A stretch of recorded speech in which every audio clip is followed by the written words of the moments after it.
Okay, at this point we should now have the two wall assemblies completed. We should have the back end assembly complete and the front end assembly complete. As so far we've gone through this video. Now the next stage is, this is to help you along again. Take your wall sections. In the corners, all four corners of both wall sections, or the two corners, this one and the other, we want to put another T-bolt with a nut on it and leave it loose. This will assist us shortly in the assembly of the unit to one of the ends. First thing we're going to do now is we're going to position one wall to the back end assembly. Now on all four corners, what we're going to do on this corner, it's exactly the same. We just follow the same procedure. First of all, the bolt that we put into the corner on the bottom of the sill, you set that in position, then you'll lift the back end assembly up and drop it over that bolt onto the slot.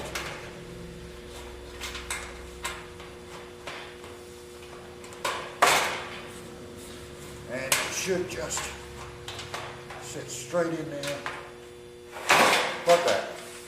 It's open-ended wrench, just to, again, snug these bolts up.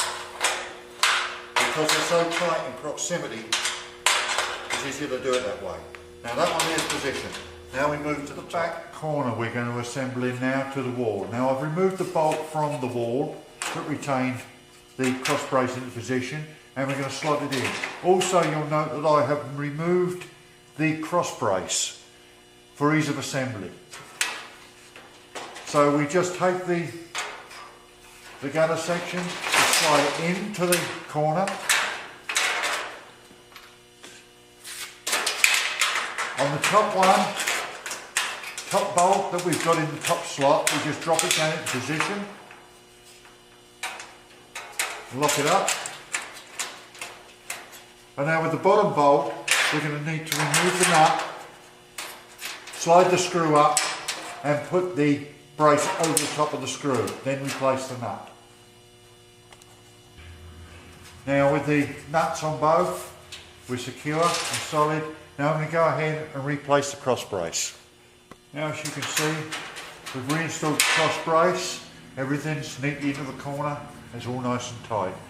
You may have to make some adjustments to it at a later time by slackening off the bolts up in here and allowing the frame to move just to square it up for your glazing. Now we'll repeat this on the door end without having the cross brace in the way.